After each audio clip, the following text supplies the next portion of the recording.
from Los Angeles, California. We're the Mad Scientist Party Hour.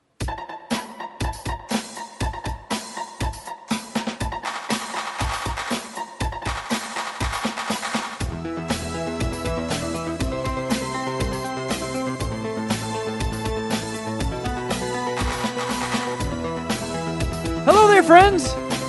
Welcome back to another episode of Mad Scientist Party Hour.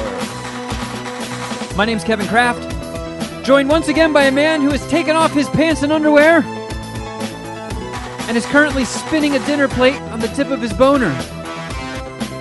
That's Jeff Clark. What's up, Puminati? And beaming to us from the back of an abandoned Toys R Us, the bearded sad giraffe known as Shuddy Boy. Yo. I was thinking about Toys R Us the other day. I had to pull Shuddy Boy's intro out of my ass, but luckily I had Toys R Us in the go slot of the brain. Toys R Us still exists in Canada. How many of them are in Canada, do you know? A bunch. Yeah, but all they sell are like used Lincoln Logs and Tiddlywinks. Goofy They fucking have Canadians. 81 locations. In Oh Canada. my god. Wow. Man, maybe we should do a show from... we see if Toys R Us will let us do a show from there. Well, I don't see why they wouldn't. Yeah, we can like make a big event out of it, set up a table, give away some Slow Children merch, have like a world's stinkiest queef contest. All very Toys R Us friendly. Yeah. David Rush comes by and puts up the stinkiest queef. That son of a bitch. Shuddy, do you Fucking have villain. for Shuddy Boy's fucking news on Patreon? Do you have any world record stories? Yes, several. But Okay. none of them are David Rush. Okay. So And I think all of them are pretty... They're either entertaining or they're good. If I remember from my poop reading this morning. I was Yep, that one's fun. That one's fun. I was going to bring one up, but the way you phrased it makes me think you have one in the chamber. And then this one is one that I think with some practice, any combination, any two out of the three of us could get our fingers on this world record. I think I might know the one you're talking about. Does it involve a movie? No. Do you have? Oh, do you have any that actually, involve I a do movie? have that article also. Okay, But we okay. can talk about that because Nah, fuck it. I have plenty of others. I have five. That would leave me with five. Kevin, So what the fuck you doing jumping in front of Shuddy's news? No. He's actually in 100%. It appears that I have closed that tab, but I did want to talk about that article. So let's do it now. All right, and fuck you, Jeff. It was like plastered all over my Twitter timeline. I couldn't avoid it. Yeah, when you hear this story, it fits right in with Free Show Zeitgeist. I actually do think this is something that Jeff. There could be an angle here for Jeff to want to take a stab at this. Probably not, but perhaps.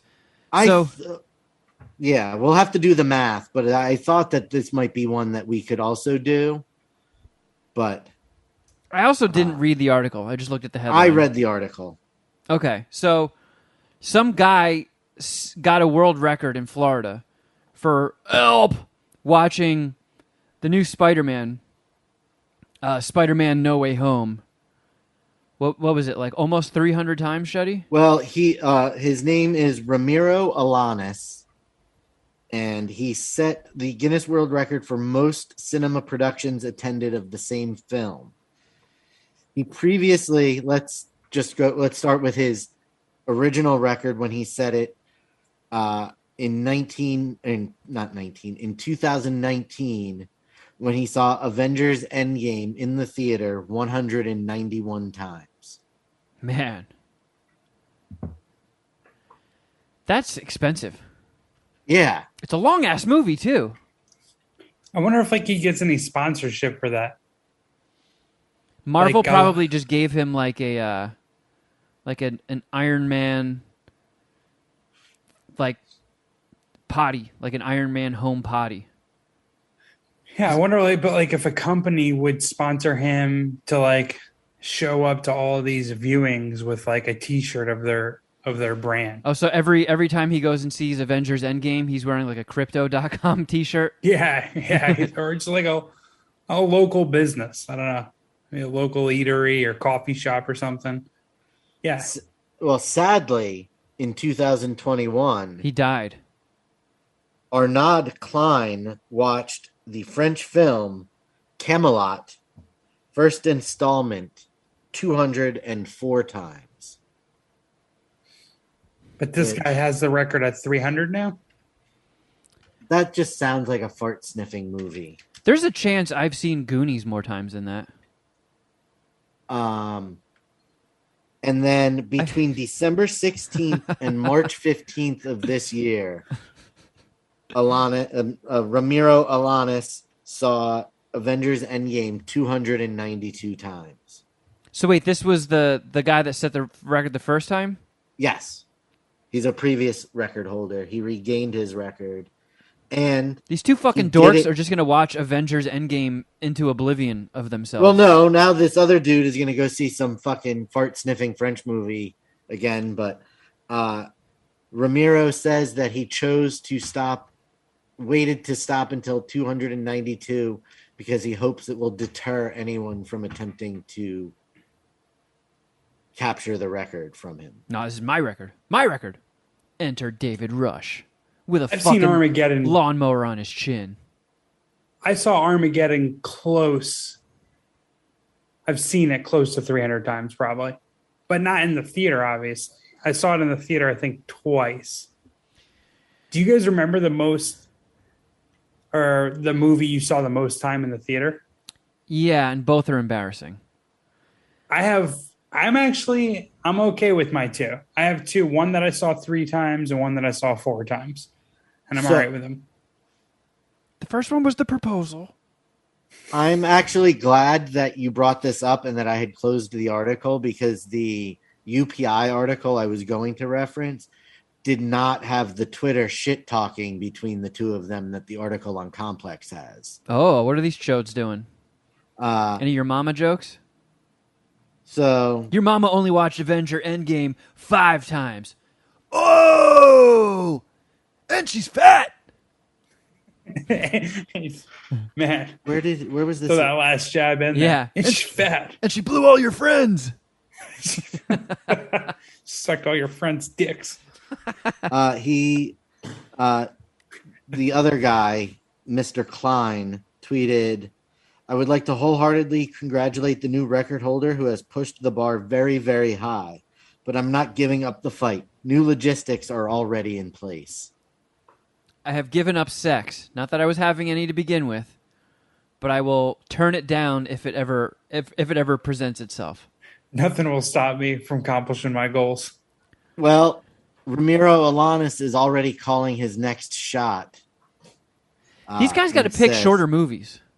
Thank you very much, my dear French adversary. I shall warn you, if you dare to try and strike again, I'll blow with Mjolnir at 100% this time, with no need of sponsors or support from anybody, keeping you from being featured in the Guinness World Record book once again. Man, this so they do try to secure sponsorships. I was accurate when I said that. Do they get up their picture in the Guinness Book of World Record? Maybe that's like what the selling point is, the sponsorships. Like I'll wear a t-shirt in the Guinness Book of World Records. Yeah, somebody probably footed the $3,400 bill for him to see the movie this many times. Damn, dude. Like 720 hours of his life between December 16th and March 15th. So in 5 months, 30 days. Damn, I was going to do the math. Oh, that sucks. And for what? Like, nobody gives a fuck about Guinness anymore except for us on Shuddy Boys fucking News. Yeah, a spot at history. That's for what? Oh, come on. It's tainted. They allow so many bitch ass records in now that it's all meaningless. I used to like it when it was like biggest giant weirdo. Yeah, longest fingernails. Yeah, Guinness Shortest person. used to be like, hey, point and laugh at these freaks, and now you can't do that anymore because it's bad. So it's like, hey, Well, it was look at always these nerds. bad. It just nobody really cared. I kind of gave a shit when I was a kid, and like athletic stuff is cool. Like if somebody, I don't give a fuck about sports ball, but if some guy kicked a football, the world record, like the furthest kick, that's kind of cool. That's an achievement. Fastest run guy, cool, you did it. Here's a trophy. So the Fastest run Olympics. guy. So the Olympics, what you're saying? Yeah, is that what we're talking about? Oh, that's where the mean- world records for like the 100-meter and stuff are tracked. What if they didn't use a football and they used like a spear, like a javelin or like a Whoa. disc? Would you be impressed? Because they kind of already do that. Like a- Actually, like they a- What specifically if they already threw do a that. cannonball? Or a heavy frisbee? I think we're onto Yep. something. But not Yeah. like a full size cannonball, just like a mini one you could hold in your hand. Yeah, just for a small cannon, not a big cannon. I kind of want to see the big cannon, but I get what you guys are getting at. It'd be dope if like just some competition did like a contest on who could jump the highest. I don't know if if anyone could work on that, but What about somebody who could jump the farthest? That's cool. Kevin, what about like? I mean, it's pretty hard to swim. If you could like swim from one length to another and like a certain time, maybe someone would be interested in that record. Man, I'm really glad that we're recording this because I forgot to like take notes during all of this. We're spitting gold right now. This is fucking great. We're gonna come up with the poo games. So, Shuddy, didn't this guy like set another record by watching Spider-Man? Oh, that's where he watched. I'm sorry, Spider-Man: No Way Home is what he holds the record for now. I don't know why I got Avengers Endgame so drilled into my head. Other than he watched, that's how he got the first record. So, looking at So the he article, watched- it says sans bathroom breaks. So they wouldn't even let this motherfucker like walk out and take a piss. I mean, I'm all for the integrity of the record, but a piss break in a movie doesn't disqualify you from seeing the movie. But it disqualify. You would have to then remove the length of time he was not watching the movie from the Yeah. record. That's true. Can he? And do they let him piss in a bag? Like get him a catheter? He has to have his eyes open and be present in the theater. Whatever's going on behind the eyes or under his clothes, I think, as long as it's not going to get him in any illegal trouble, they probably don't care. What if it's like How about Jeff and he went in to see the movie and he fell asleep for like 5 minutes? How about having to be the person, though, that has to watch him for 720 hours to make sure he's watching the movie? I mean, shit. honestly, I didn't even consider that, but god damn it, that sucks. As long as you get some popcorn, that's not the worst Yeah, but you way have to to make be a living. watching him. You're not Yeah. watching the movie. Like, you're staring at him, making sure he doesn't fall asleep or nod off. Kevin, you Or could try to play spin his this, but phone. it epically sucks. Like probably the worst job anyone could be assigned. Like that's terrible.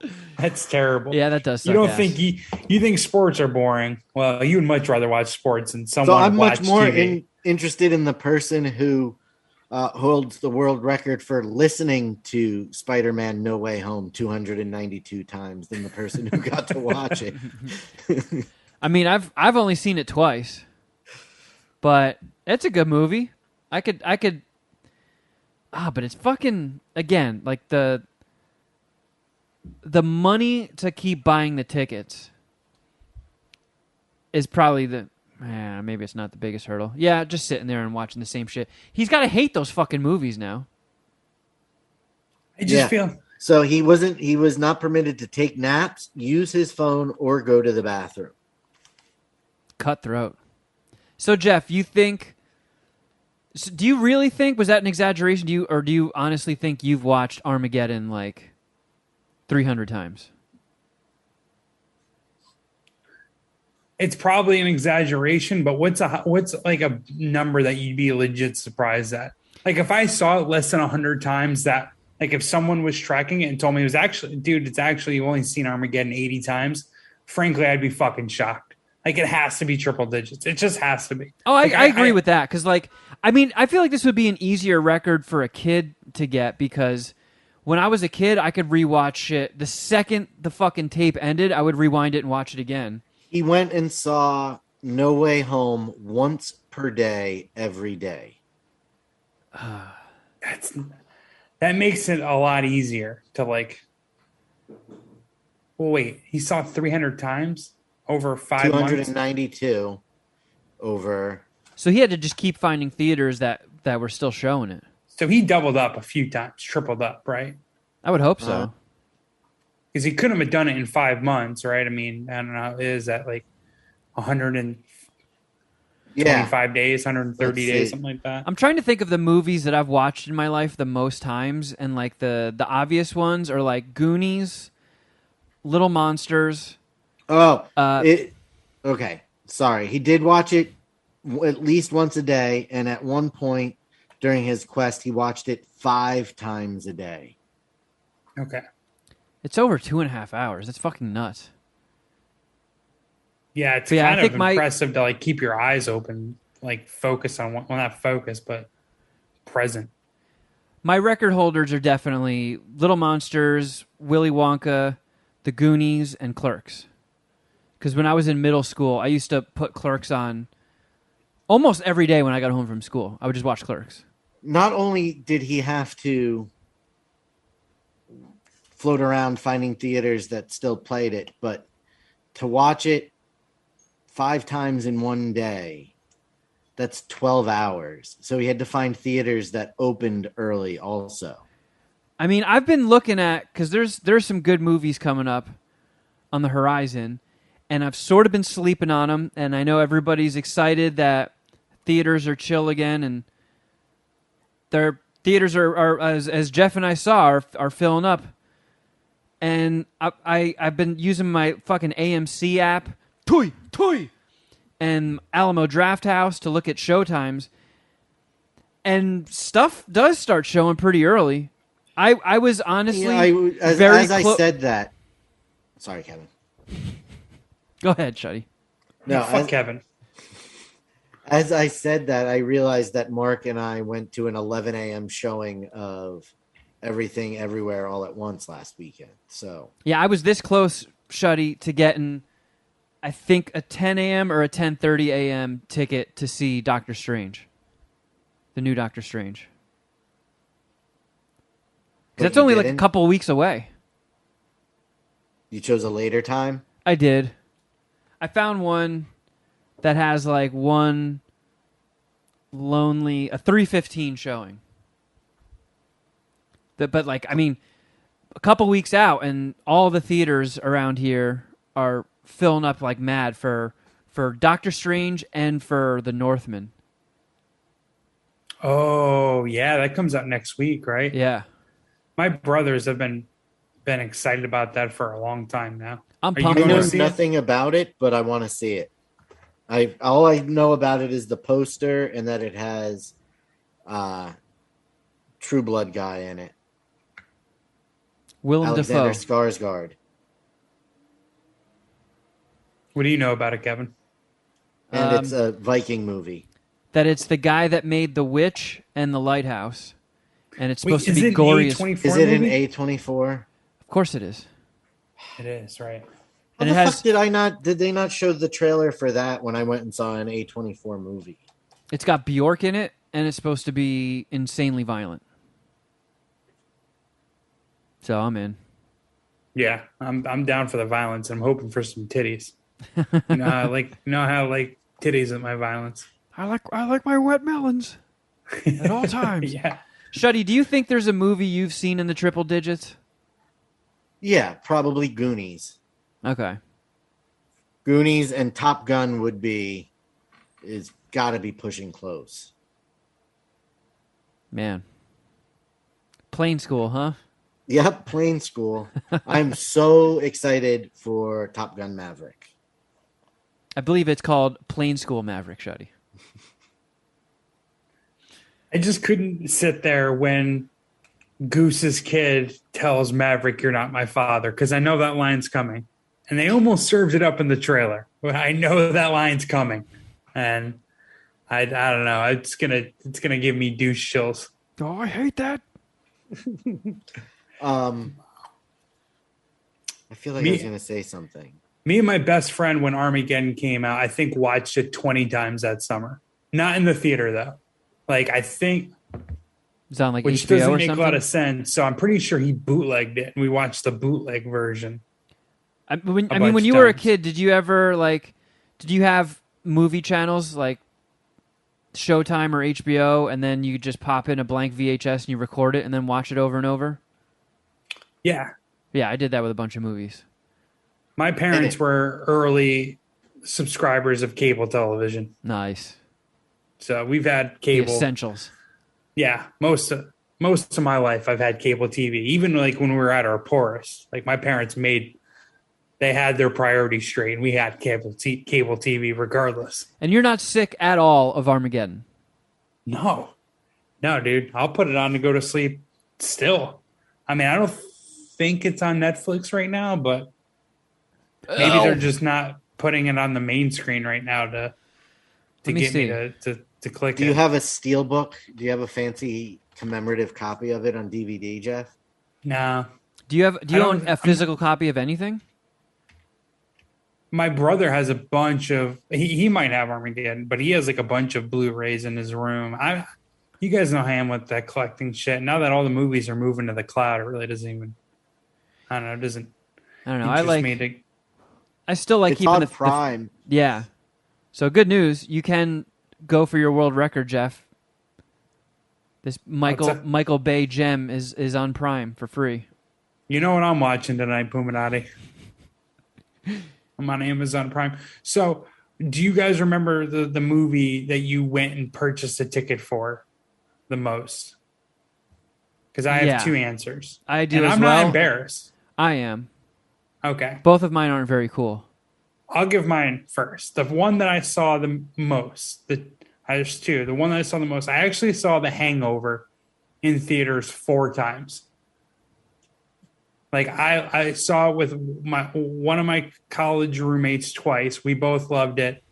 And I talked a couple of my other friends into I was like, you got to see this movie. It's fucking hilarious. It's hilarious. Like, all right, you want to go? And I was like, fuck it. Yeah. Yeah. It's so good. I'll go see it for a 3rd time, then a 4th time. So that was the one movie I saw. Like I purchased multiple tickets to go and see. Which yours, Kevin? So the one that I've talked about on the show is Look Who's Talking. I think I made my mom take me to that 7 times while it was in the theater. I don't count that. Oh, that's a lot. Yeah, That's a every weekend, because my mom and I went to a movie pretty much every weekend, and she was like, "All right, what movie do you want to see this week?" And I was like, "Look Who's Talking." Duh. Why are you asking? Yeah, Kirstie Alley's in that, and she's a babe. I want to get spank bang for Kirstie Alley. Mom, they've perfected movies, and it's Look Who's Talking. Yeah. Let's go to that one. And then the one that I actually had a more functioning brain for and chose to sit through, I think maybe 9 times. Did you yourself purchase the ticket? Because that's kind of what I mean. No, because I think I was too young. It's hard to count that then. I mean, Armageddon came out in 98. But that's why I'm not really counting it. And I didn't see it in the theater, I think, more than twice. Oh. All You know right, what well, I mean? I saw... Like as an adult where you have limited time, you have your own fucking budget. Like, what is a movie you spend too much time and money watching? Well, I want to hear what this movie you made your poor mother take you to see 9 times was. Okay, so this was when I was in Boing school. So it was done through like school trips.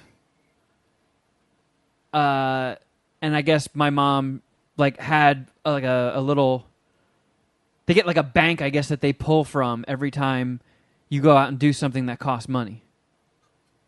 So my mom did pay for it. What did you go see 9 times? Star Wars Episode 1, The Phantom Menace. Oh, come on. That's not that. I mean, Yeah, that I movie don't- mostly sucked, according to everyone who likes Star Wars, but at least that's, I don't know, that's kind of your brand. I think I was like, I was 16. I think it was like a couple months before I had turned 17. It was So I was still stupid. that came out in the summer of 99. So that was the end of our junior year. Okay, so I am interested though in this. So what happened after you watched it 9 times and now to where you don't like that movie, right? That's why you're embarrassed. Not You think particularly. That movie's terrible. Yeah, because I was watching it with I wasn't around for the initial Star Wars movie to come out. I was like, what was it? When did the last one come out? Was it like 83? So I was one. That was Return of the Jedi. And I got, there's like, hey, George Lucas is making a whole new trilogy. I love Star Wars. And I was like, wow, I get to fucking be alive for this. There's a trilogy coming out where I'm alive and I can go to the theater and see it. So I was so fucking hyped up. I was like, oh, look at all these cool new characters. Oh, and Darth Maul. Oh, fucking sick. He's got a double-edged saber. Oh, he's going to be so sweet. And I think I was just my young, impressionable mind was so dazzled that I was almost brainwashed into thinking it was good. Or maybe I just honestly did think it was good, and I got caught up in the hype, and I thought it was fun that me and a couple of my other Star Wars buddies at Boings school were just like, yeah, let's just keep fucking going. Like, there were sometimes 2 movie trips in one weekend. We would go Saturday and Sunday, and both viewings go to see Phantom Menace. And then I got to a point where in the tail end of its run in the theaters, probably on like viewing 6 or 7, I was thinking to myself, this is getting a little strenuous. I know all these lines as they're coming. I'm getting a little bored with this, but I still went a couple of more times, and then burnt myself out on it, and then watched it later. Because I remember hearing people talk about how shitty it was. I'm like, what? Shitty? I thought everybody loved it. Me and all my friends loved it. What are you guys talking about? This is dog shit. Then I watched it again with a little bit of an older brain, and I'm like, oh yeah, like special effects are pretty Is it with an older whack. brain, or was it with other people's prejudices in your head? No, because I don't give a fuck. If people shit on things that I like, I still like it. Well, something got you to flip on Star Wars Episode 1. I think it was a very long break. I did some maturing in life, and then I gave it another viewing, and I was like, That's a fair response. I mean, Jar Jar is not as endearing anymore, is he? no, and it might have just been like the whole Bing Boing school mentality. You just see Jar Jar on screen, you're like, hey, he's one of us. that lightsaber battle at the end with Darth Maul still kicks ass. I don't give a fuck what anybody says. Oh yeah. Okay. Did you even know who Darth Maul was going into that? Like, was he a character that you read about in the Star Wars comics or something? No, or did you just see him on screen and was like, oh, this is cool? I just saw him on like in the trailers and stuff. Wow, what a cool villain! And I was thinking to myself, he was going to either be the new Darth Vader or Emperor of this prequel trilogy, and then he fucking gets cut in half and quote unquote dies at the end. I was like, oh, what a waste! There's 2 more movies. You guys could have used him more.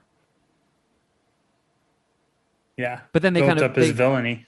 They retroactively fixed that with some of the offshoots, like Clone Wars and stuff. They wrote it in that he survived getting chopped in half and falling down a huge ventilation shaft, and then built robot legs. And hey, Darth Maul's back.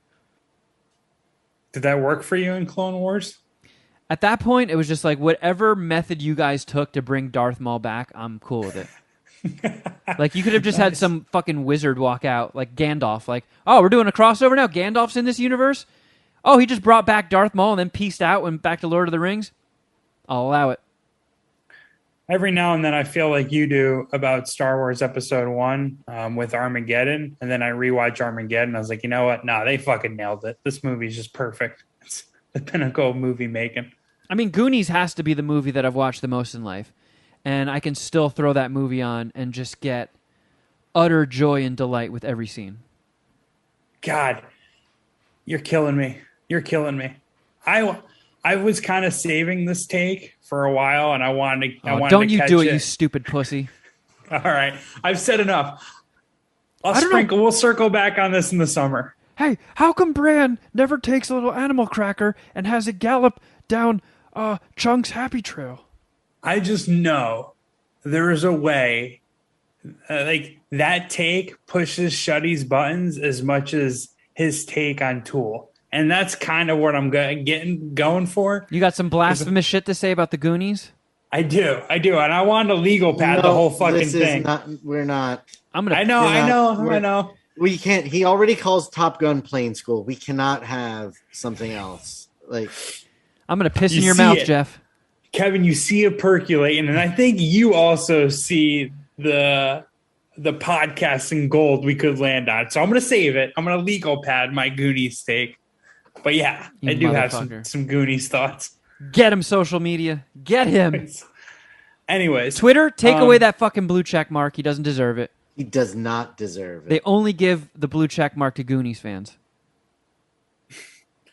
If you ever go to a bank and get a loan, you better keep that shit to yourself. Yeah, I'm sure the bankers all big Goonies fans. How can you not be?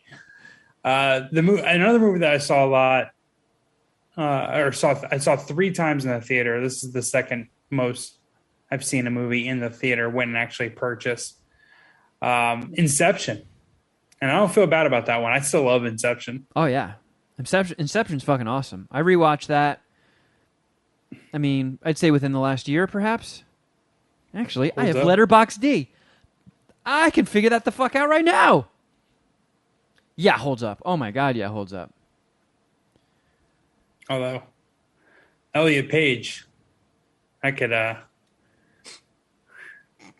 yeah, they might have to a little bit. They might have to alter the credits a little bit. You know what? Maybe I didn't watch this since the pandemic hit because I don't have it logged in Letterboxd, and I've been logging movies for a couple of years now. Well, shit. Might be due for another rewatch. Yeah, Jeff, do you have a score, or are you going to rewatch it before scoring it? Oh, Inception's a 5-dicker. Yeah, because I walked out of it thinking, like, wow, this is probably a top, 15, 20 movie I've ever seen. I don't hate Actually, that. I probably said something stronger than that at the time. Oh, I feel like one day I'm going to have a podcast and I'm going to suck 5 dicks for that movie. To me, it was in the Armageddon Terminator 2 discussion. It's like that could be the Wow. GOAT. Like that could be the greatest big budget movie box office blockbuster I've ever seen. I will say Terminator 2 is definitely up there with most watched movies as well. I would say it's safe to say I've seen T2 over 50 times. Because I remember when Terminator 2 came out, there was 2 kids in my school whose parents let them go see it. And I was like, what? You saw an R-rated movie? Tell me everything. And these motherfuckers blew every plot point. They're like, oh yeah, and then Arnold dies at the end and he gets lowered into the lava and his hand is up with thumbs up. Spoilers. And I was like, oh, that's awesome. I still want to see it. And I can't even count the times that I've seen T2 because after it finished its theatrical run and we had it on VHS or something at home, that was one of the few movies that broke the barrier of okay, Kevin, you can watch this R-rated movie. So I watched the shit out of it. Yeah, I've seen that movie a ton of times, not as much as Armageddon, but close. And I've had this take. This is an original MSPH take, predates even MSPH. Really, it's like Terminator 2. If you're honestly Terminator 2 is the greatest movie ever, I actually won't argue with you. I'd be like, all right, cool. That's an acceptable answer. Yeah. What merits? What ground do you have to stand on to make the argument that it isn't the greatest movie ever? Right. I don't think it is, but right. I can make a strong case for another movie, but I'm not going to get in a position where I'm arguing against Terminator 2. Yeah. I'm not going to do that. Fuck that. Yeah. It's still honestly, yeah, it's still a conversation for the GOAT for me. I fucking movie kicks ass, and literally from age whenever it came out in 92, right? Or 91. I think 91. So I was 5. So from when I was 5 to 16, if you were to ask me any one day, like, hey, do you want to watch Terminator 2? Like, fuck yes, absolutely. Yes, I do. Like for a good 10 years, I would have watched it every day if someone asked. You know what's crazy? When I moved out to LA and when I realized how close I lived to Universal Studios and how cheap a season pass was there, I was like, oh, yeah, hook me up. Sign me up with it. It's only like $10 more than a daily visit or something like that. Yeah, isn't like the day pass 70 and like the season like 85 or something? Yeah, something like that. So it's like, oh, yeah, of course. I live 2 miles away. Give me that motherfucker. And I didn't realize there was a Terminator 2 ride there. Not like quote unquote ride. It's one of those things where you like sit in an audience and stuff happens around you. While they were filming Terminator 2, they filmed all this shit for that ride. So you go in there, and it's 1991 Arnold, 1991 Edward Furlong, 1991 Robert Patrick. And it's still rolling? Like they're still doing it? No. They fucking ended it. But like I got to see it once, and I was like, this is one of the greatest days of my life. There's new Terminator 2 footage. How did I not know about this? It was a fucking experience. I went and bought. I still have it. I have this massive Terminator 2 The Ride coffee mug that has T800s all over it. And every time I see it in my cabinet, I get a little bit sad that I can't go back and do that ride because they fucking replace it with Minions or some shit. That's crazy. It feels like that would still be a fucking popular attraction or a ride at Universal Studios. They just kept it. You'd hope. I bet you some of that footage is still up on YouTube, though. Like everyone in our generation right now, right? Like who is on a normal, mature timeline. Of course, not me or you, Kevin, but like Shuddy understands what we're talking about. Like everyone who's essentially had a kid that's our age is at the age with the kid where it's like, you got to watch Terminator 2. You have to see it, right? Well, yeah. Like if I have kids, I would probably show it to him on his or her 5th birthday. Like there's no way. Congratulations, you're a man. I'll be talking about the birds and bees. Here, light the cigarette. Here, smoke the cigarette. There's just no way Minions or really anything could command the attention that Terminator 2 is or has. So what an error by Universal Studios. Yeah. Taking that out. Yep. Bunch of bullshit. Well, I mean, this is a very movie-heavy episode, but I feel as long as we're spitting shit, it's all good. We got more movies to talk about. We saw stuff. Yeah. I don't know which one to start with.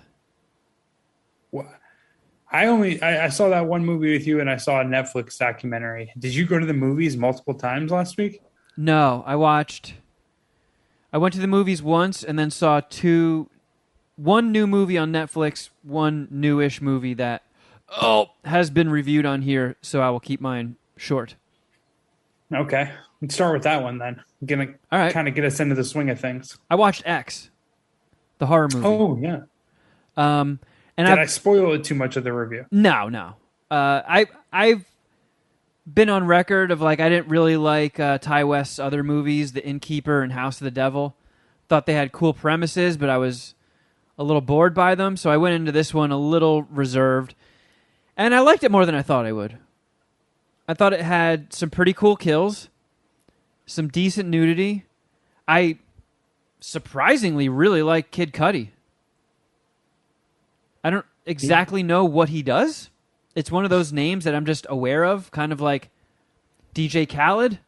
Like I know that's a guy. I'm pretty sure he like screams his name on other people's songs, but not quite sure what he does. So right when I got out of college, I started working for the sports bar, and there was a bunch of like kids that were still in college that I worked with. And like Kid Cudi was big around then. Like 2009, 2010 was his music career like was at its highest point. Yeah. So I like just missed. I kind of don't get it either. I've heard some of his stuff, and some of his music is enjoyable. It is good. But so he makes music. Yeah, Kid Cudi. He's like a rapper. Oh, and he's good. Yeah, he's pretty good. Like I mean, his acting's really good. He was probably the best part of that movie. I'm kind of confident in saying I think if you listen to Kid Cudi would find stuff that you liked. I'm gonna fucking listen to But him then. I just like graduated college right before he got big. So Yeah. like I don't have as much familiarity with like his catalog as I probably should to kind of weigh in on that. But I think yeah, listen to his music and like circle back and like tell us how you feel because I'm interested actually.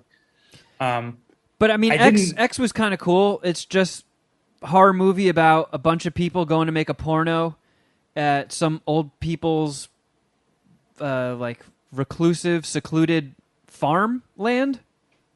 They go Yeah, and stay like at an outhouse. these super old people's guest house and film some pornos, and then, like you said, the spoiler didn't really affect it because it wasn't even much of a mystery. Just the old people kill them.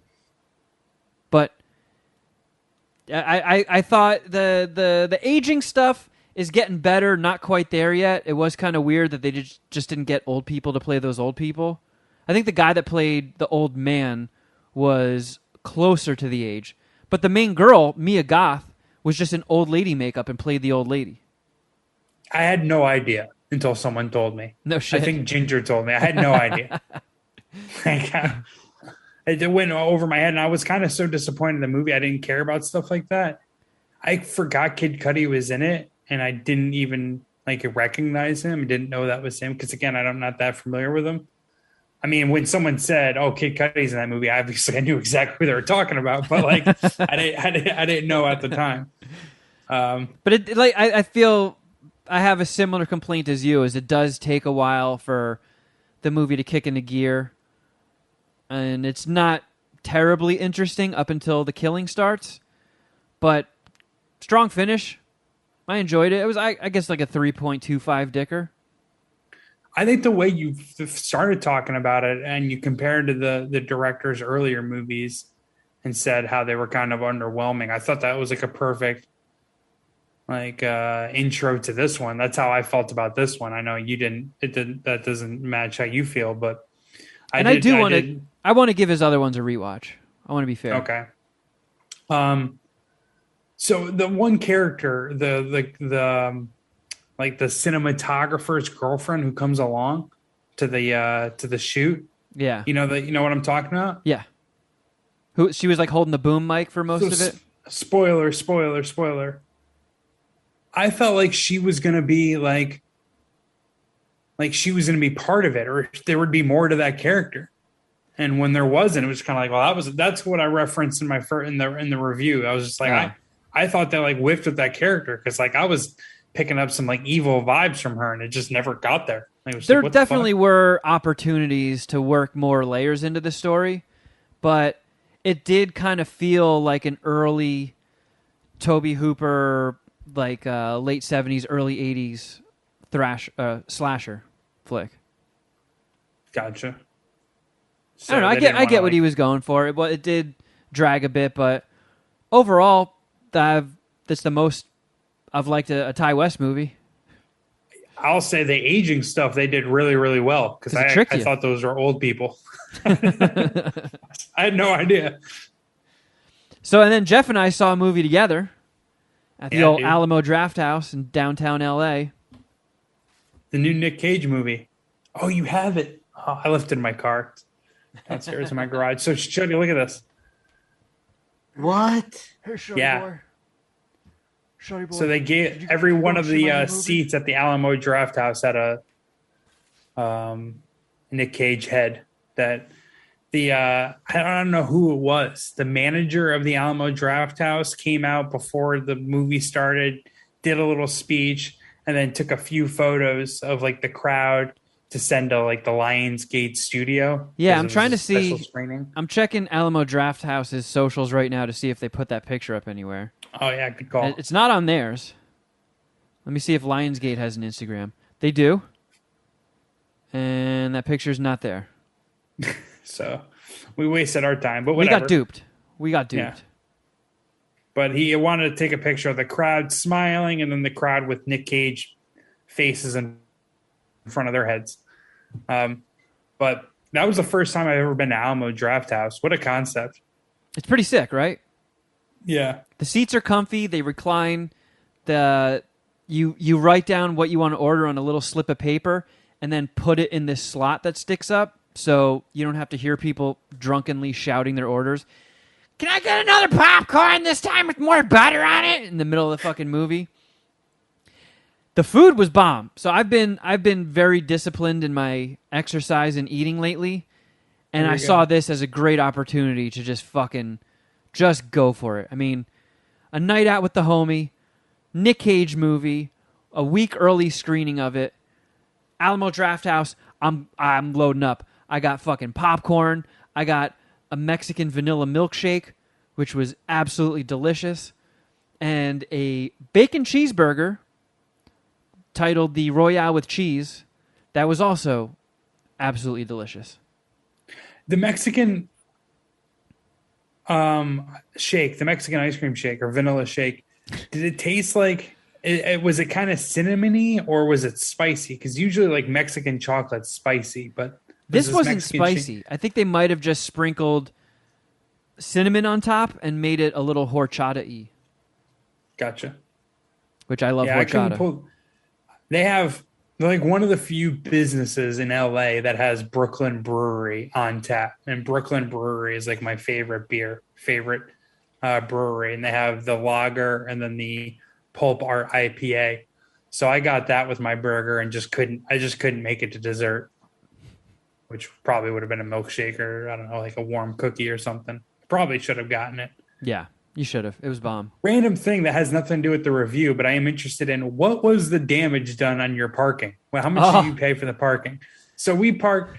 Kevin's only been to the Alamo Drafthouse, I think, a couple of times. Actually, you can fill in the blank on that. But when we drove there, it's in downtown LA. There's a lot going on, obviously. Yeah, we hit some traffic. We were cutting it a little close to showtime.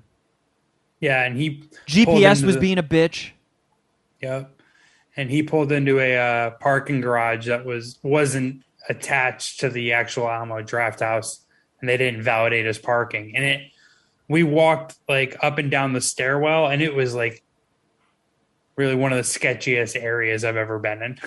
Like there was definitely some serious crimes committed in the stairwell. How far from Skid Row were you?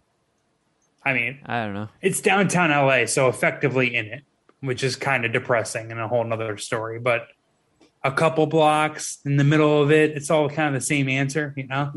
Like a lot of people from Skid Row definitely do drugs in that stairwell. Living in New York City for 5 years and being on the subway every day, that smelled more like piss, that stairwell, than any fucking New York City subway I've ever been in. Like, it was very pissy. I was so like shocked by it. I didn't even talk about it when we were in the stairwell. I was just trying to get out of there. I was like, fuck this. This is scary. Oh, I'm scared. We're going to die. But yeah, I mean, the GPS to get there just stopped. Like, it was just like, okay, you're there. And I'm looking around. I'm like, I don't fucking know, man. I don't see signs for it or anything. So we went a little bit further, and then I just saw a parking garage. I'm like, okay, we'll park in here. It's unmanned and had posters all over the place for like, download this app. This is how you pay to get out of here. And I was just like, all right, fuck it, whatever. We're here. Let's just park and find the theater so we're not late. I download this fucking app. I put my credit card info into it. I put my parking space in. And it's like, okay, we have the time you entered, and it'll scan your license plate when you leave and send you a bill. I was like, all right, that sounds easy. We were there for 2 hours and 15 minutes. $31. I knew it. I knew we should have just found the right parking garage and did the validation, because you would have saved probably $31. That is not surprising. No. That's just LA living. Anytime I go into Philly, whether it's for work or not, whether it's for work, depending on where I have to park when I go to one of the stores, it's $35 for parking. I mean, going to see a movie, $31 is very, very steep. Well, yeah, I mean, yeah, agreed. But it's the city. Yeah. You know? But now we have to actually review the movie. We reviewed the drive, the parking, and the food. I don't know. I want to hear what you guys have to say, but I don't want to hear what you have to say. Should I be concerned? Did you rate it on Letterboxd? I did. All right, hold on. Let me Jeff before you did not. get into this. Let me just. I'm going to go out on a limb and say I think I liked it more than Jeff did. Okay, You did. I mean, that's Predictable. Everyone knew that. Yeah. I love some Nick Cage. I didn't hate it. I just, I thought it was going to be bad in all the different ways. I thought there would be more action. I'm a little disappointed there wasn't more action. I don't know if I could see where you would expect that. It's not on Letterboxd. How did you rate it? like the trailer. It should be. Look at my diary, Shuddy. Yeah, the trailer just gave off it being more of like an espionage thriller. So, of course, we're talking about The Unbearable Weight of Massive Talent, the new Nick Cage movie where Nick Cage plays Nick Cage. He's down on his luck. He's in debt. He's trying to get this role, doesn't get it, and decides to take an offer for $1 million to go to some rich guy's birthday. So he goes. Turns out the guy is involved in some sort of cartel. He gets recruited by the CIA, and slapstick, silly nonsense ensues. How does it? Did you see JCVD? No. Oh.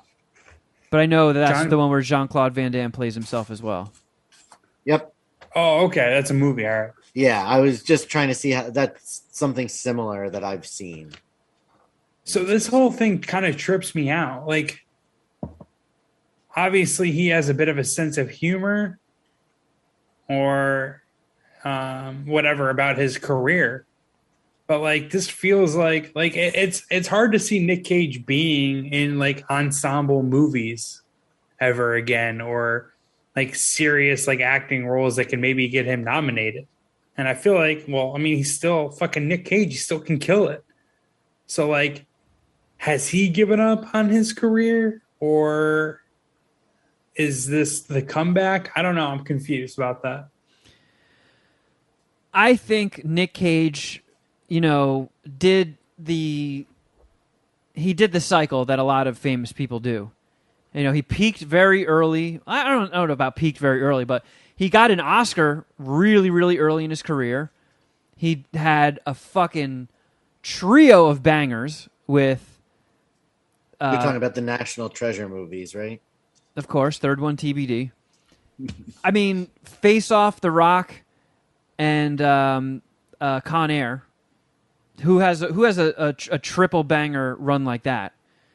And then sort of fizzled out and did some movies that were kind of shitty, not up to par, then hit financial problems and had to take every movie that came across his desk. Somebody developed a spending problem due to his success. Became a little bit of a joke. And then I think... Does Gone in 60 Seconds fit into the banger? I don't know about banger, but enjoyable. It's definitely not that other movie, Drive Angry. That is true, which I've also seen. Because you're a completionist. I try to be. I've seen a shitload of Nicolas Cage movies. I think my Letterboxd score right now, my ranking of... Well, not ranking, but my tally... I have seen 55 Nicolas Cage movies.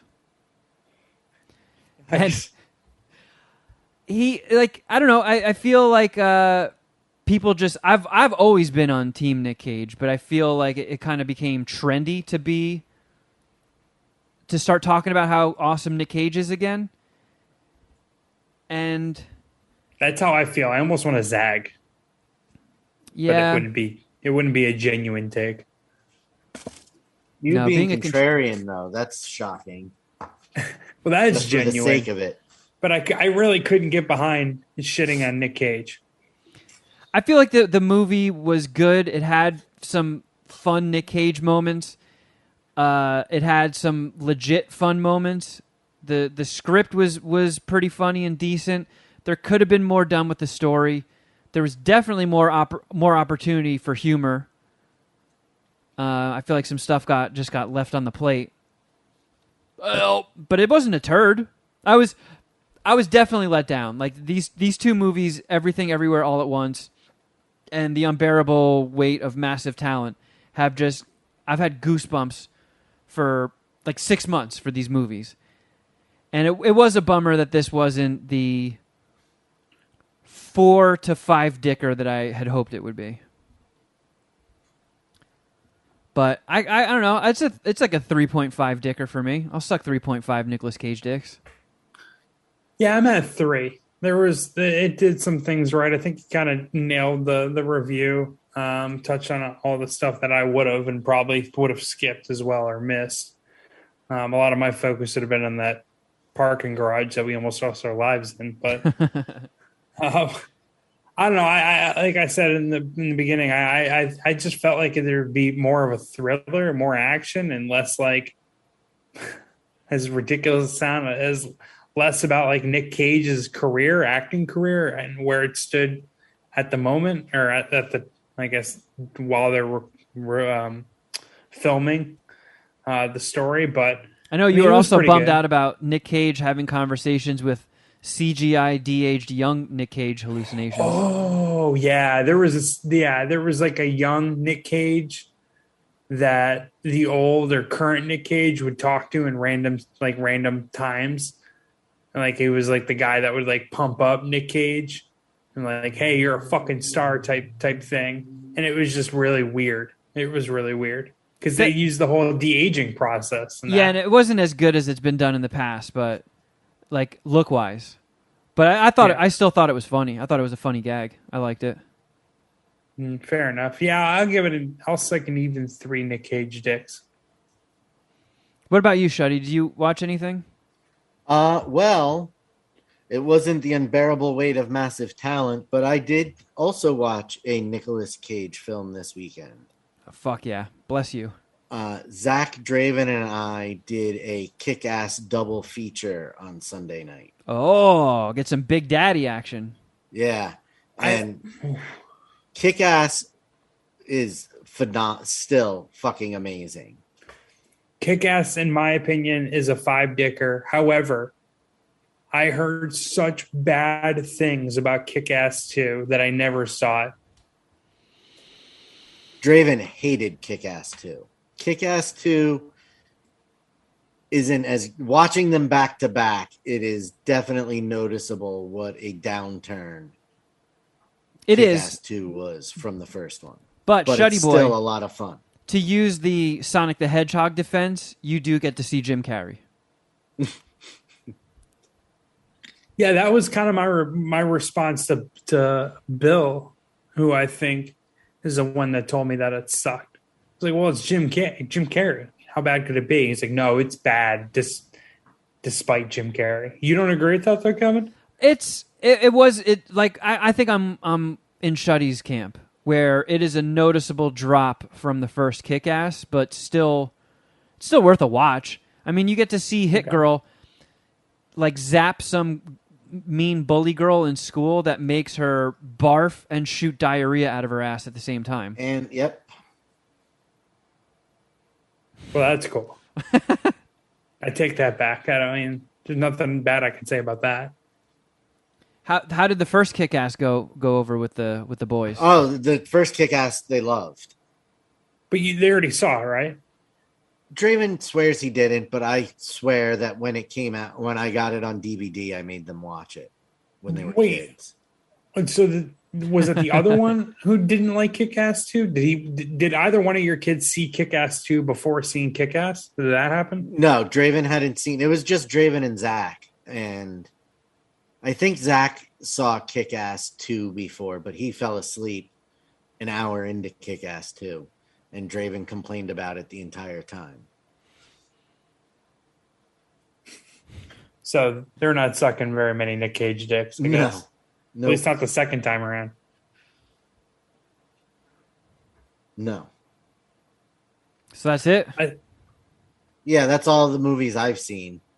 Sorry. I saw a Netflix documentary called I tried to watch 2 of them.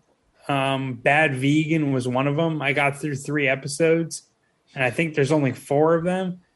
But like the people involved are just so fucking stupid and like the main chick who had sent it around, who possibly got duped by her then boyfriend and husband, like her getting duped and her being trapped by this guy was so just like stupid. It was just, I don't know, it kind of broke my brain. Not broke my brain, but I just felt it was so dumb that I didn't continue on. But me and my brothers watched this documentary on Netflix called Trust No One, The Hunt for the Crypto King.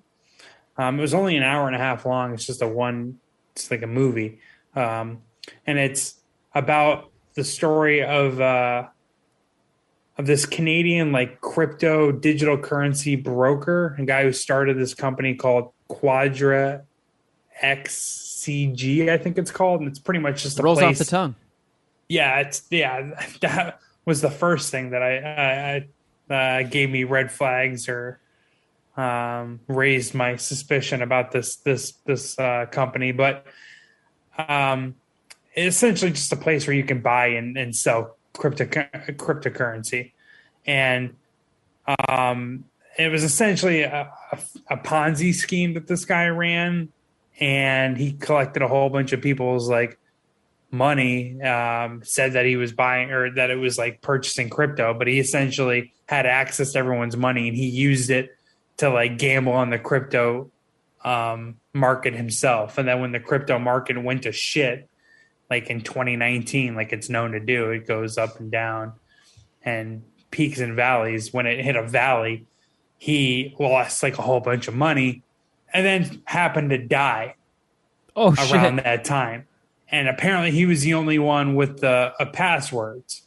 So like people who like put their life savings in this guy's cryptocurrency shit was trying to get it out and couldn't get it out. And then he died. And then it was supposedly like the passwords were gone with him. But then it turned into like an investigation on whether or not this guy was actually dead, if he faked his own death, if his wife killed him. And then it brought in what I think is becoming the worst people in society, and that's web sleuths. So there was a whole bunch of web sleuths whose money got ripped off by this guy. So I guess it does make sense on why they're investigating it or why they're trying to figure out more answers to the story. But they're investigating if this guy is legitimately dead and how he died. And supposedly he died of Crohn's disease while vacationing in India with his wife, right? So they apparently the mortality rate or the death rate of Crohn's disease is only 3%. Like it's not a very deadly disease. So that raised a bunch of suspicion with the people who got duped by this guy. And they just didn't believe that he was dead. And like these shitty web sleuths like refused to believe that this guy died. And every fucking theory that they had was disproven. Like it was like, apparently the guy was dead, right? Like they even one of the journalists in Canada, it was a Canadian company, one of the Canadian journalists that investigated the story and wrote about the story flew out to India, right, to where he supposedly died, met the doctor who supposedly said that he died, and the doctor was like, yeah, he died. I saw it. He's dead. And it was like, all right, well, that's the end of the story. And the web sleuths still refuse to believe it. So where they left off, where the story ended was like, well, you know, if I'm going to be convinced, there's only one thing that we can do. We have to dig up his grave and then open the casket and look at his body. And it's like, all right, my God. Like, you guys are fucking idiots. Like they had a funeral for this guy. The guy's entire family was at the funeral. His wife's family was at the funeral. I don't know if my life savings wound up in some guy's thing and I couldn't get it, and there's like a sliver of chance he's still alive. I'd be like, yeah, maybe dig up the corpse. Yep, let's do an exhumation. Yeah. I mean, if they have a funeral and everyone, they could have been paid actors. They paid him off in bitcoins. Or he could be hiding from everyone. Yeah, it's like a Jean-Ralphio thing where he faked his own death and he was at the funeral. Nobody has ever gone into hiding from their family, ever. But the family believed that he was dead and believed that there was a body in the casket. And maybe he's good. Fair enough. Now you guys are being one of these douchebag web sleuths. So. I'm going to investigate you, Jeff, you son of a bitch. Oh, man. But it was a pretty decent story. It was only like an 80 or 90-minute movie. Like it's not like a. I mean, your 95-minute summary of it made it sound pretty interesting. I'll suck 3.75 Crypto King dicks. It's not even really Crypto King. Who is it? Trust no one dicks. Oh yeah, hump for the Crypto King. Yeah, I'll suck 3.75 Crypto King dicks. I watched one more Netflix movie. I think it just came out. It's have you guys seen the Apollo 10.5? I think I've seen like the movie poster on Netflix, but I don't know anything about it. It's a new Richard Linklater movie. Like, I didn't even know he had a new movie coming out, and then it was just there, and I'm like, what's this thing that Netflix is touting as a new movie? And when I saw his name as the director, I was like, yeah, I like Linklater. I'll watch this.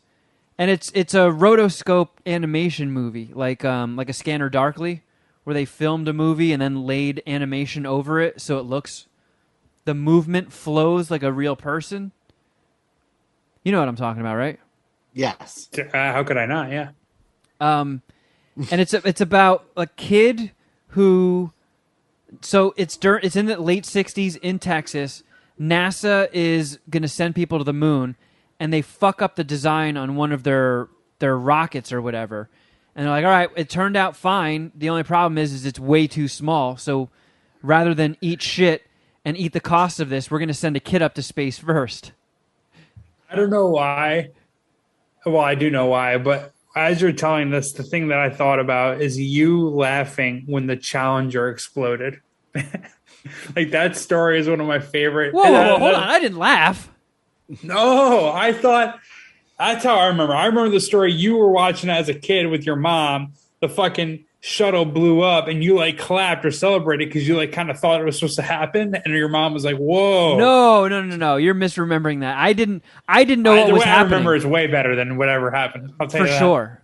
Yeah, because I just barely remember it happening. I remember everybody in the family making a big deal about it. I didn't know what was going on. Then it explodes and everybody in my family just broke down crying. And I didn't know what was going on, and it barely made like a blip on me. I was just like, oh, okay, something blew up. People died. I guess that happens every day, right? And then that year for Halloween, I wanted to be a dead astronaut. Not like a zombie astronaut.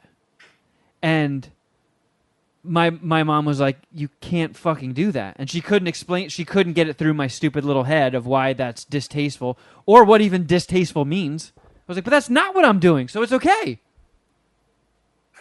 Anyway, yeah, that's the Challenger story. Damn it. I did not laugh at it. I appreciate you trying to get me canceled, Jeff, but not today, Jeff. Not today. Happened in 84.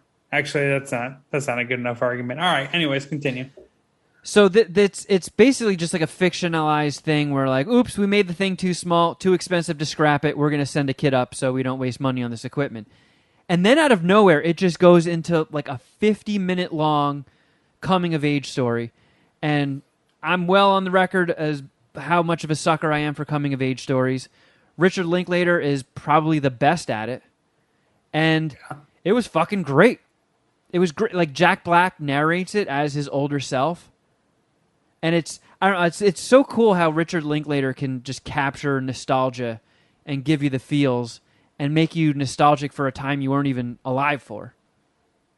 I really enjoyed it. And then it just jumps right back into the NASA thing.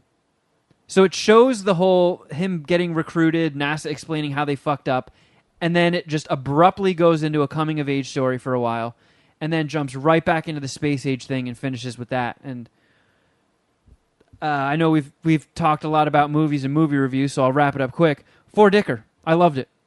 Didn't wear out its welcome. Great Linklater coming of age. Jack Black, I thought it kicked ass. Was there a lot of Jack Black in it, or was he just narrating? He just narrates it, but he's narrating a lot of it. Love Jack Black. It's like he's like Daniel Stern in the Wonder Years in this movie. Nice. Yeah. That's high praise. Yep. That's some good narration right there. Great narration. I think Richard Linklater, I think he does coming of age stories better than anyone else. Like, I don't even know who else would I put in that conversation, right? I mean, you could make the argument John for Hughes or whatever. Yeah, John Hughes, even some Spielberg stuff. But I mean, nobody does it as often or better than Linklater. Like didn't we watch Everybody Wants Some together, or did I just recommend it to you and you watched it? We didn't. You recommended it to me, and I spent way too long not seeing it. And then I eventually watched it, and it was just like it was so awesome. It's phenomenal. So awesome. Everybody Wants Some is so fucking good. And like one of my homies who we exchange like movie references in our texts all the time. Like he's a big movie film guy, probably more so, or film nut than I am, probably more so than me. But we watch a lot of the same movies, make the same references, whatever. He never saw Everybody Wants Some and loves Dazed and Confused like everyone does. And I recommended it to him. I'm not sure if you've seen it anymore, but like that's like a recommendation. Like I like almost puff my chest out when I make that recommendation. Like I actually think that's like a kind of clear 5-dicker. Like I can't. There's no fat on that movie. Yeah, you know what? Maybe I'll throw that in my rewatch column because you could be onto something. I might have stopped short and given it like 4.5 dicks, but you make a strong case. That could be a 5-dicker. Because the story is so tight. You know what I mean? Like it's a weekend looking at a college baseball team. Like boom, like you get pretty much a point A to a point B. A guy moves in, starts class the next day, and then you're seeing starts class the following week, and you're kind of seeing all of it. Yeah, and I don't even like that so stuff. So well done, right? And I still loved it. Yeah, you don't give a fuck about baseball. No, fuck no. And this movie somehow made me care about a movie that's pretty heavily about baseball. Yeah, it's fucking awesome. Yeah, we have to circle back on that one. I gotta get a Everybody Wants Some dick update. Okay. Yeah, don't threaten me with a good time. I'm actually kind of curious to see what you think about Apollo 10.5, Jeff. Shuddy, I don't know where you stand on coming of age stories. What do you mean? I enjoy a good coming of age story. All right. I just don't know if I've ever heard you go on the record with it. Does Goonies count as a coming of age story, or does that not count? I don't think so. I think it's just a childhood adventure. Gotcha. Well, we got a little bit of time. I know we just spent like an hour and change talking about movies. What do you guys say we make a dent in some of the voicemails? Yay! Love it. Huh? All right. Let's do it. Oh, where did we leave off? I think it's this one. Let me see. Let's see. Yeah. Yep. Hey guys, Ken here. Hey, it worked first time. On my mail route today. A little of an emergency here. I just about got attacked by a dog, and now I'm going to shit my pants. I hope I make it back to the station in time. Wow, that's a bad day. Get attacked by a dog and shit your pants? I wonder, like, why he's breathing. Like, you can tell he's kind of out of breath. I wonder if, like, it's because he's holding in his shit or because he's still got the adrenaline from the dog attack. Adrenaline from the dog attack. I hope it's both. I hope he, like, survived a dog attack, had to shit his pants, and then he's like, there's only one person I can call. The Mad Scientist Party Hour voicemail line. I'm going to give you a call once I hit that toilet. Hopefully I make it. You'll hear a second call from me. Oh, it's going to be close. Oh, man. I still have like half an hour left. Oh! See ya. It doesn't feel dog related. It feels like he's trying to fight off shitting his pants. I think you're right. Well, this next voicemail is from the same number. I was say if he doesn't call back, did he die? Somebody please check on Canada Ken. For the love of God. He shit his pants to death. Hey guys. Just made it back to the station. Hoping I can make it downstairs in time.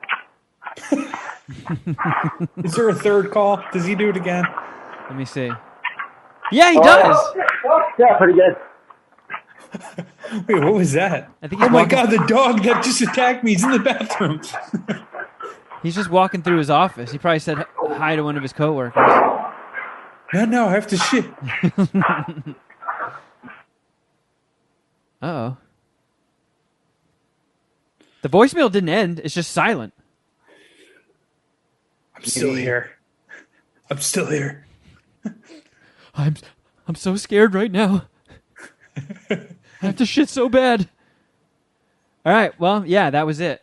His phone just cut out. But you're in luck, Jeff. There's a third call from him. Thank God. Hey guys, Canada Ken here again. I made it. I wanted to have you guys with me there to kind of hold my hand and let me talk you through it, but our bathroom at the post office is in the basement, so no cell reception. But Jeff, you would have been proud. All right, guys, I'm back on the street now. Happy I'm not going to poop my pants, and avoided getting fully attacked by a dog. I don't think I explained that properly, but I never got bit. They came at me. Sounds like somebody's sucking his dick in the background. Can't It might attend. be him walking. Avoided getting fully attacked by a dog. I don't think I explained that properly, but I never got bit. They came at me. I got away, and then I had to poop. Someone's definitely Really sucking bad. dick in the background. Maybe it's Man, the I hate dog. close calls. But It's not Still wearing Gabe, my it's your underwear. dog. that's always a good sign, right? Have a good one, boys. I'm trying to think of the strategy or the strategy behind that. Like, is there something to like distracting yourself from shitting your pants? I think so. Like, just the process of making a call, leaving a voicemail is good enough to kind of get him to the next checkpoint in his shit his pants journey. It might be. I mean, as we're all aware, every human being on Earth can vouch for this. When you have to take a shit, your ass knows the closer you get to your toilet, and it really turns the heat up. Yeah. That's like a thing. Yeah. There have been times where I pulled my pants down just as the poop was flying out of my butt. Yeah, like I've shit before I've hit the seat before. You know what I mean? Yeah, it's like one of those near slow-mo misses in a Fast and Furious movie where two cars just like power slide in front of each other and just barely miss. It's like a Fast and the Furious shitting adventure. Yeah. All right, here's another one. Oh, Yo, I still don't even know if I'm calling the right number. This is Sean. I just got a call. I had to pause this episode tonight. The last 2 or 3 episodes have been fucking right back on track with some of the best episodes ever. Like, for some reason it's making me giggle way more than ever. Nice. We're getting right back on track. All right, love you guys. Well, thank you, Sean. This voicemail was from February 28th. So hopefully we kept that streak going. yeah. Hopefully we haven't diminished his opinion of us, and we still have the momentum rolling in the right direction. Yeah, I hope we didn't plop out a turd since then that has made Sean stop listening to the show and therefore not ever hear his voicemail praising us. He's no longer subscribed to our podcast. He's unsubscribed from our Patreon. Sean is out. He sold all of his MSPH stock. All right, let's do this. Hey, fuckers. I wanted to know if I've not listened to any of the new episodes yet. I will When soon. did this? This is also from February 28th. I want to see if you guys played Elden Ring. Holy shit, dude.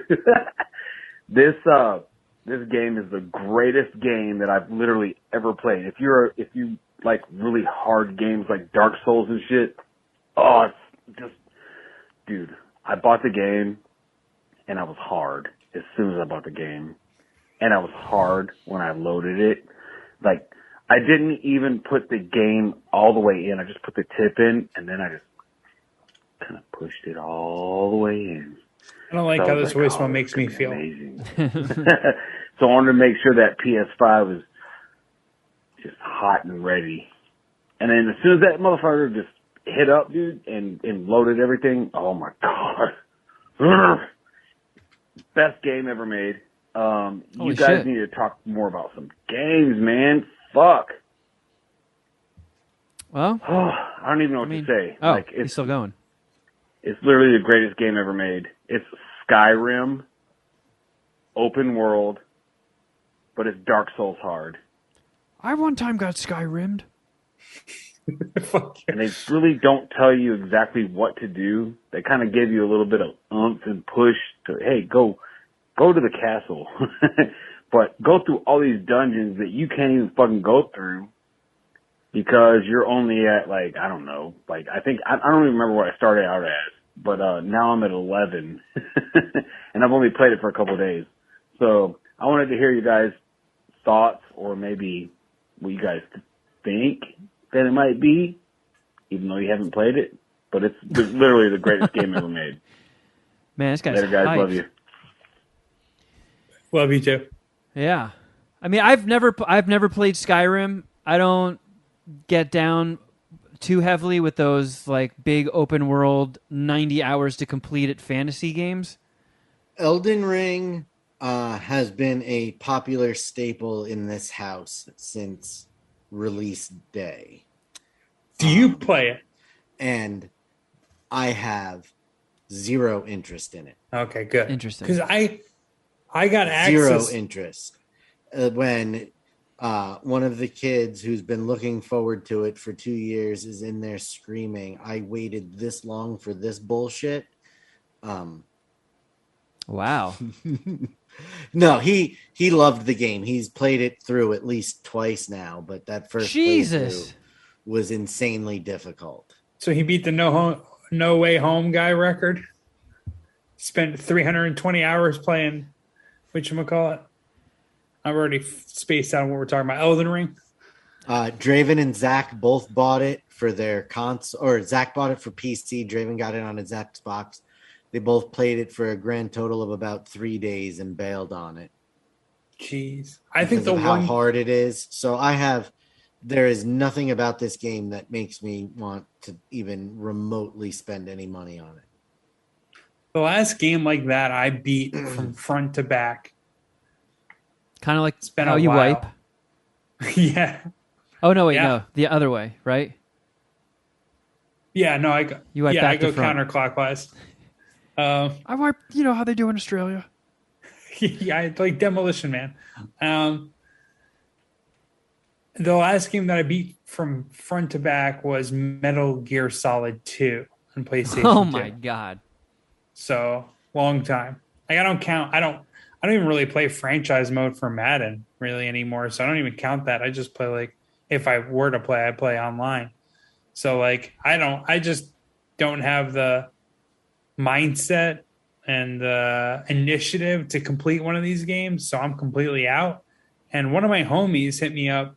He had an Elden Ring access code or gift code, and I didn't even know what to do with it. So I passed it along to you. Did you end up ever using that, Kevin? I did, and it's like in my library, but I haven't played it yet. Just because, Okay, I mean, so it worked though. Like it you did can work. download it. Yeah. Okay. I didn't even know what he was talking about. I just like send it to you. those what was it? Skyrim. Those Skyrim type games don't really move the needle for me. I never played The Witcher. I didn't play.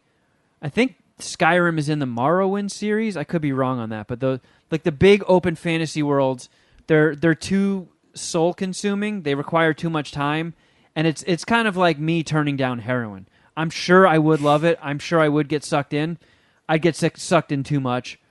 My work would suffer. The podcast would suffer. It would be all I'm thinking about. So I've done a very good job at avoiding those types of games. I've also never played Dark Souls. I know those are really popular, and they're known for their insane difficulty. I'm at the point right now where I'm really sick of ripping my underpants off my body in video game rage. That's why I cut Call of Duty out of my life. Fortnite enrages me, but it's more just to hang out and bullshit with the homies than to actually play the game. I can't download a game that's notoriously hard. I can't do it. I'll stress myself out. I'll get too pissed off. My grays will sprout in even harder than they already are. But I am playing games. You know, I've been playing Ghostwire Tokyo on PS5, which I'm seeing is splitting a lot of people. It's a very controversial game. Some people love it. Some people hate it. I think it's great.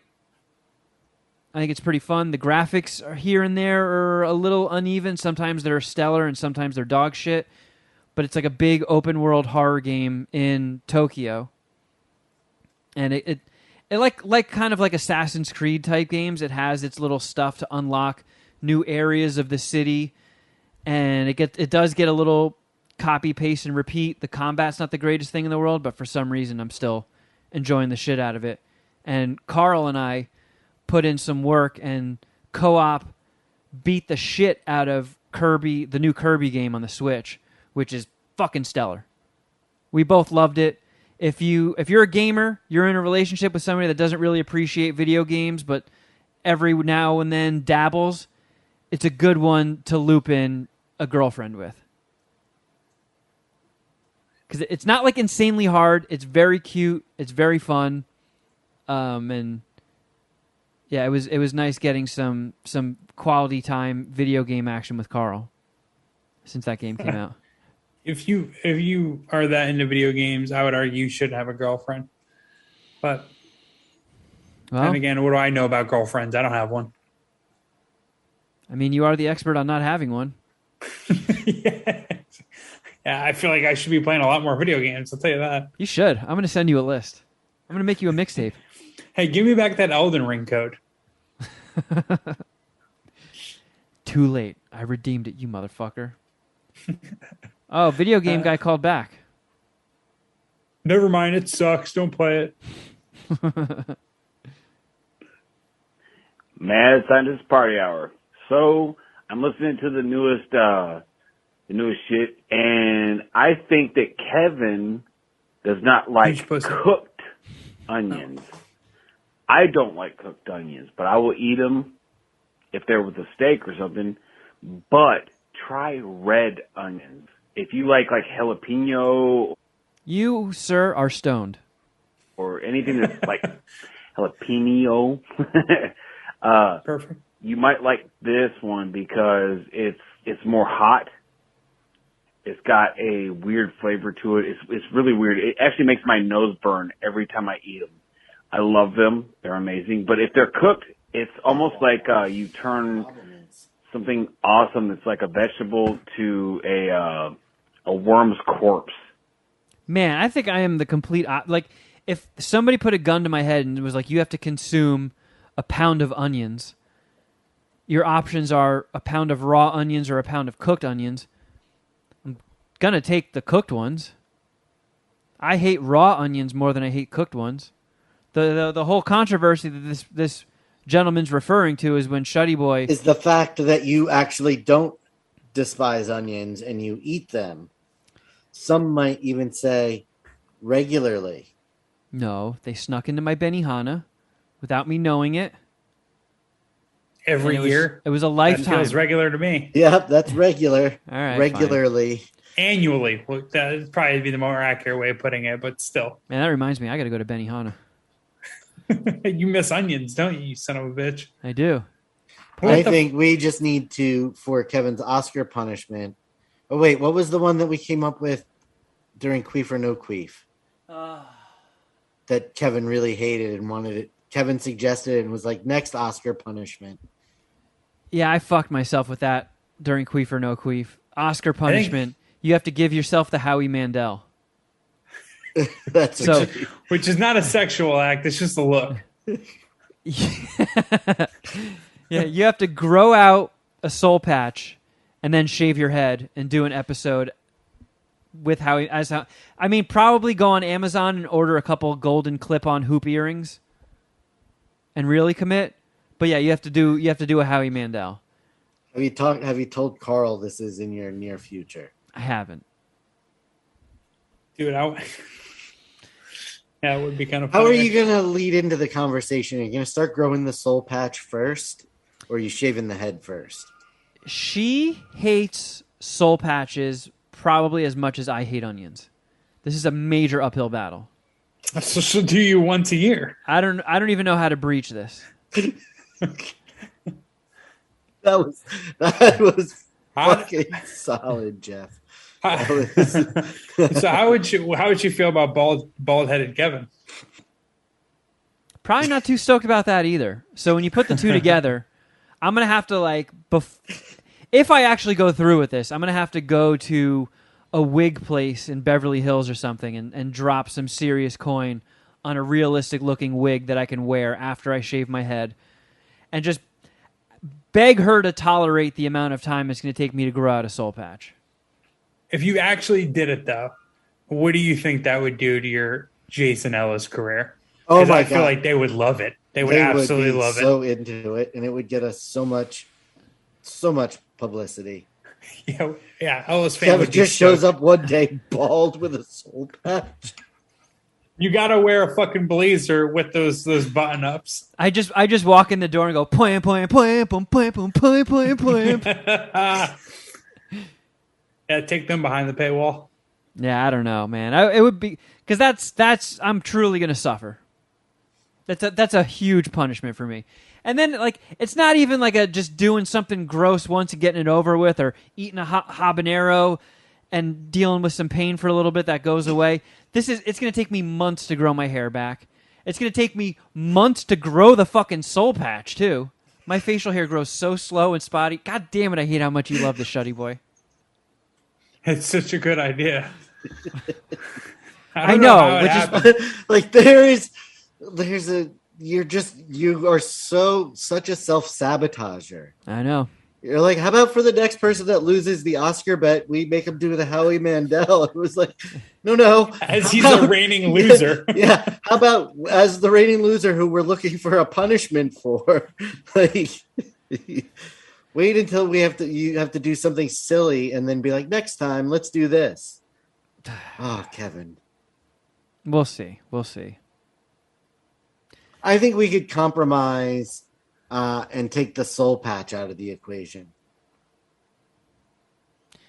Then I'm just shaving my head. Yeah, it doesn't make it the Howie Mandel. It doesn't, and I know it punishes me more, but I feel like the soul patch has to be there. The soul patch just gives the look more identity. I think you would look good with a soul patch. But you also have to get your ears pierced. You can't just use clip-ons. I mean, I already have my left ear pierced. I would just have to go to Claire's and get my right one done. Do they still have piercing pagodas in the center of malls? Yes, I believe so. All right. We'll table this discussion. But you're not supposed to go to them because of the gun. It damages your ear. Oh, cool. That's what all of my piercings on my left ear were from. That's how I got every ear piercing I have. I stretched my gauges myself. Oh, they did my nipples. Didn't you pierce your taint? How did that work? Well, that was done by a professional. Oh, yeah, fair enough. My homie That was Sobe one did of those ear piercing guns at Piercing Pagoda or Claire. Although, since he was my homie, he did a switcheroo and pierced my taint with an 8-gauge needle that was like the width of a pencil. You're still friends with him? We correspond every now and then on social media because he's an Ellis fan. Turns out. Nice. Yeah, that's the least he could fucking do. All right, let's finish up the rest of this voicemail. Does that make sense? Like you're just eating slime. I think that's what you don't like about it. I ate White Castle the other night, and I don't mind it. But there's a few times that I have to spit the burger out because I think I'm the same way as Kevin, where if I feel that texture of the cooked onions, it's disgusting. It feels like you're eating a worm or something. It's gross. So I think I actually side with Kevin on this, but onions are good, man. Doesn't sound like you're siding with me. Yeah, it's like He started the voicemail disagreeing with you and then talked himself into agreeing with you. Yeah.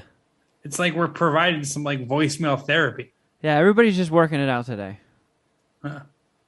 We helped that one guy get through his shit your pants escapade. Yeah. We helped this guy evolve his opinions on onions. We're doing the Lord's work in voicemails. Yay. Today's just been a real motherfucker for all three of us. We're all shaking it off a little bit. Mm-hmm. Oh, I'm fucking rattled. I know Shuddy Boy's bummed out. Jeff is rattled. I've just been having one of those gypsy curse days where everything I touch falls and breaks, dropping pens into my drinks, spilled water all over some shit that I had listed to sell on eBay. Really? Oh my God, I shouldn't have laughed. Comic books? No, fucking video games. Ugh, it's one of those days. But, you know, this is what we do. It's Monday. It's MSPH Day. We are three white men in their late 30s and 40s. We don't do therapy. We podcast. No. Come on. I don't even want to say who therapy's for. But you know. All right, well, it's about that time, friends. It's time to head on over to Patreon land. And if you would like to join us, we strongly advise you to check out patreon.com/Mad Scientist Party Hour. Our subscriber retention rate, about 4.5 years into this shit, is unheard of. And I can only take that to mean we're doing something right. So check it out. Try us out for a month if you'd like. Jeff, did you just sit on your nuts? What the fuck is wrong with you? I just try to like rip off my fucking weird, disgusting middle toenail. What? And so like... How did you try and do that on the low key? What the? Ow! So my middle toes are fucked up. And I think because of like basketball and just, I don't know, running so much on them, like it caused my toenails to grow in weird. So I have like another toenail growing in over my toenail. And every now and then I just rip it off. And like I have like another toenail underneath it. And apparently the toenail underneath the toenail I try to rip off isn't fully developed.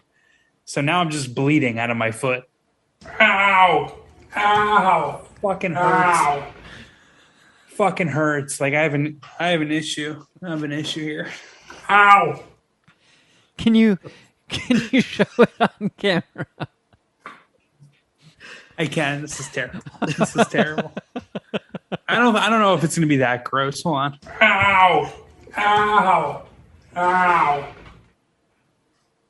Oh man. Oh wait, stop moving it so much. I can't even tell what's going on. What the fuck is wrong with your toe? Jeff, you've got to go to the doctor. You see it? Yeah. Doctor, I have some other things that are way more pressing that I can't even address. I'm not give a fuck about my toe. I mean, if your toe gets infected and spreads, then you die. Come on. What am I? Fuck, I'm not going to die because of my toe. I'm not a pussy. That's why people died back in the day, because their toe getting fucked up, because there was no way to treat it. My toe's not fucked up. I'm just bleeding out of it. It'll be all right. Man, you nasty motherfucker. You just got yourself an entry on WikiFeet. Did you guys see it? Was it gross? Yeah. Kind of. I mean, it looks like it's like... It almost looks like you have a paper cut or some sort of wound on the back of your toe, not on the front where the toenail is. But I don't know if that was just drippy blood, creating an optical illusion or something, but yeah, I don't know what's going on there. You should probably stop fucking with it, though. Mm-hmm. Bleeding. Man, help Jeff's medical funds by signing up at patreon.com/Mad Scientist Party Hour. Yeah. Please. $10 tier. Yeah. Please and thank you. Also, if they still let you rate things on iTunes or whatever, you can help us out and subscribe and rate and do the same thing on YouTube, youtube.com/Mad Scientist Party Hour. We've been, ever since we've switched over to Zoom shows for the majority, we've been recording them and putting those up on YouTube. So you can watch and you can see Jeff's funky ass toe. It has goop coming out of it. It sure does. And you can also follow us on Instagram. I'm at Kevin Kraft. At Shuddy Boy. At Jeffro Records. And at MSPH Podcast on both Twitter and Instagram. You can shoot your emails to madscientistpartyhour@gmail.com. If you wouldn't mind, lay off the voicemails for a little bit longer. We're making some progress here. We are going to get caught up, but just give us a little bit of breathing room so we can do so. And I believe that's about it, friends. Unless, Shuddy Boy, you got some dates coming up. I actually do have one at Tito's Chuckle Hut in El Segundo. Ooh. Tickets are going fast, everybody. Check those out. ShuddyBoyEatsPoop.com, I believe, is the website. Yep, that is exactly it. You got it. It's First partnered guess. up with DookieBoyTheCocksucker.gov. Sister Now's site. not the time. I'm dying for my toe. All right, everybody, thank you for listening. But until next time, something